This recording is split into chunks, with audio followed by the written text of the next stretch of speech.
So, isa to sa mga ginagamit ko.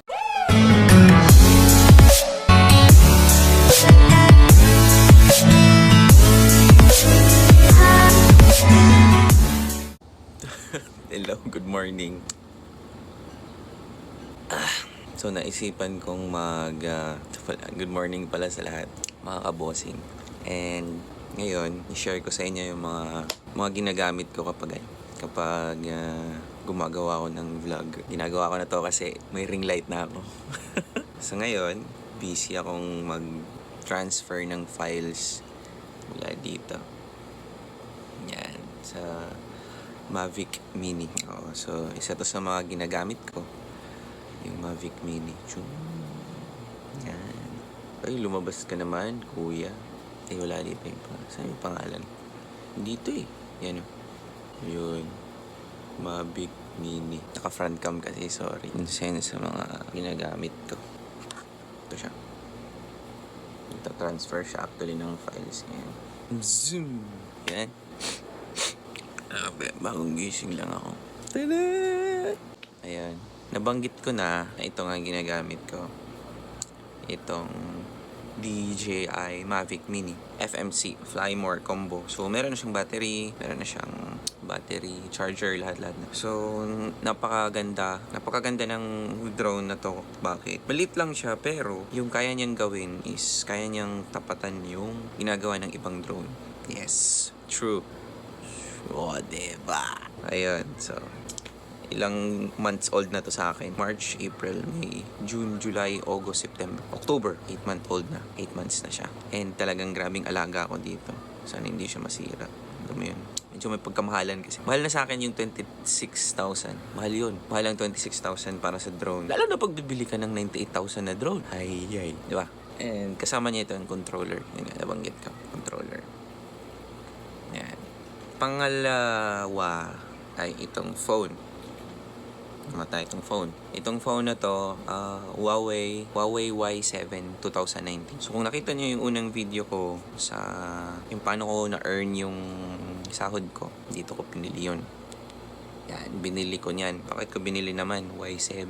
Bakit Y7? Maliit. Ano lang naman yun? Parang maliit ang camera. Maliit ang camera. Low resolution camera. Hindi siya ganun ka-high-end. Dito kasi sa area namin, mahina ang signal. Mahina ang signal ng Globe tsaka Smart. Hindi ko alam kung may specs ang Huawei na kaya niyang magsagap ng 2G at saka 3G. Kaya yung iPhone ko hindi gumagana dito. Hindi ko magamit yung plan ko. Oo, sayang nga. Kailangan ko pang lumipat sa kabilang isla para makapag-internet ako ng Globe. Sa Smart, medyo okay naman. Kaya naman ng 2G, 3G. Pero yun yung pangalawa. Pangatlo,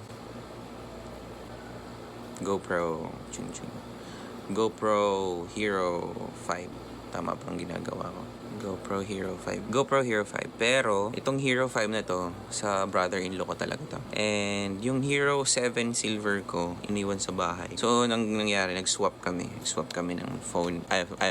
Swap kami ng GoPro. Nag-downgrade ako ng Hero 5 kasi nga, ito pwede itong lagyan ng mic adapter. Yung Hero 7, hindi niya kaya na pag nilagyan ng Hero adapter. Hindi siya gumagana. Kaya nang ginawa kong Hero 5. Pero wala pa akong adapter. Hindi pa ako bumili. Ayun, so may mga accessories dito. Nandito yung mga... diba? Galing.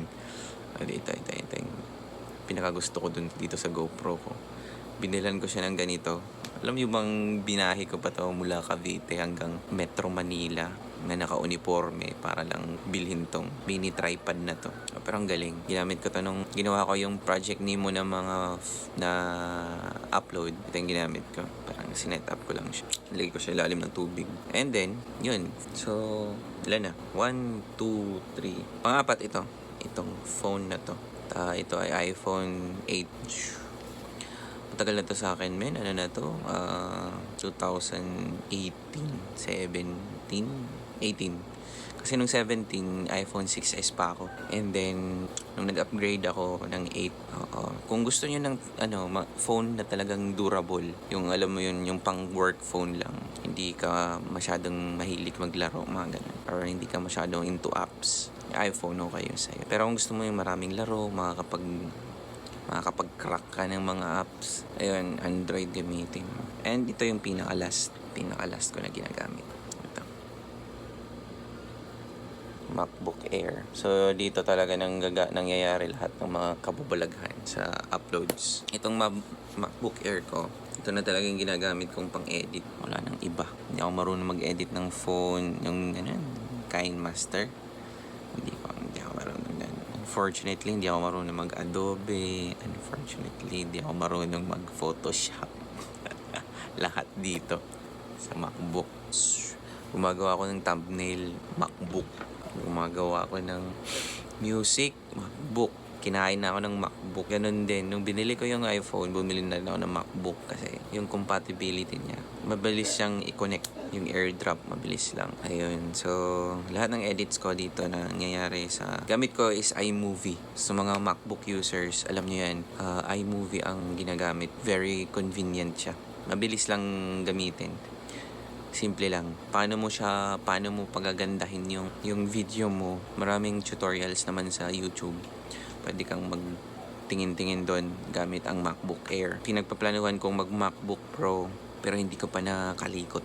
Hindi pa ako nakabisita ng Mac Center para kalikutin yung MacBook Pro. Pero sabi nila, napakaganda at napakaganda din ng presyo. 100,000 plus. Sobrang mahal nun, men. Mahal nun, men. 100,000 plus para lang sa... Ay, ito pala. Yun. Itong cute na octopus tripod. Ginagamit ko lang ito dati para pag nag-uusap kami ni Mrs. Tsaka phone holder ito. Unlike dito. Ito kasi, Yan niya. Yan. Ito kasi, pang GoPro. Ito, pang phone. Kaya yun yung pagkakaiba. Diba? So far yun. Lahat. So, hindi mo kailangan ng sobrang mamahal na mga phone, high-end na mga gamit para makapag-vlog. Yung simpleng phone gamitin mo. Kagaya nito ngayon, ginagamit ko phone lang. Nasa pag-i-edit mo na lang yan.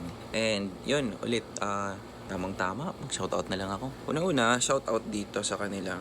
Shoutout to Vlogger Philippines. And then, wala akong internet, men. Kamote Q. Bakit tayo walang internet? Ayun. Siguro next time ko na lang gagawin yung shoutout. Sa next na gawa na lang ako ng isang upload, puro shoutout. Shoutout. Wala, mabagal, Bagal, mabagal. Pagkabagal mo man. So yun lang mga kabossing. Maaga pa. Hindi ko alam kung anong oras, pero maaga pa. At hindi ako sanay magising na maaga. So nagising ako ngayon, bihis, and then naisip ko to. So yun lang. Maraming salamat sa pagsusubaybay. At muli. Hindi pa ako nag-brush. Muli. At salamat sa pakikinig. Salamat at patuloy kayong nagsusuporta. Patuloy kayong nanonood. Patuloy kayong nagko-comment. Lahat ng comment nyo, kaya kong replyan yan. Sa abot ng aking makakaya. Ako po mismo ang nagre-reply para po sa kaalaman ng lahat. Wala pong group, wala pong team. I am a one-man team. Ako yung nagre-reply lahat ng mga tanong. Tanong sa videos, tanong sa motovlog, tanong sa vlog ko sa aso. Ano pa ba? Mga travel vlogs, lahat. Basta lahat. Lahat ng content ko doon, ako ang nagre-reply. Walang ibang nagre-reply doon. Kahit yung misis ko, hindi siya nagre-reply doon. Kasi hindi niya alam ang YouTube. Pero kasama siya doon. Hello, hanggang ngayon pa din, wala pa din siya, men, no? Ganun siya katao, kabagal ang internet. So, yun lang mga kabossing. Muli, maraming salamat at till next time. Ay, dito pala.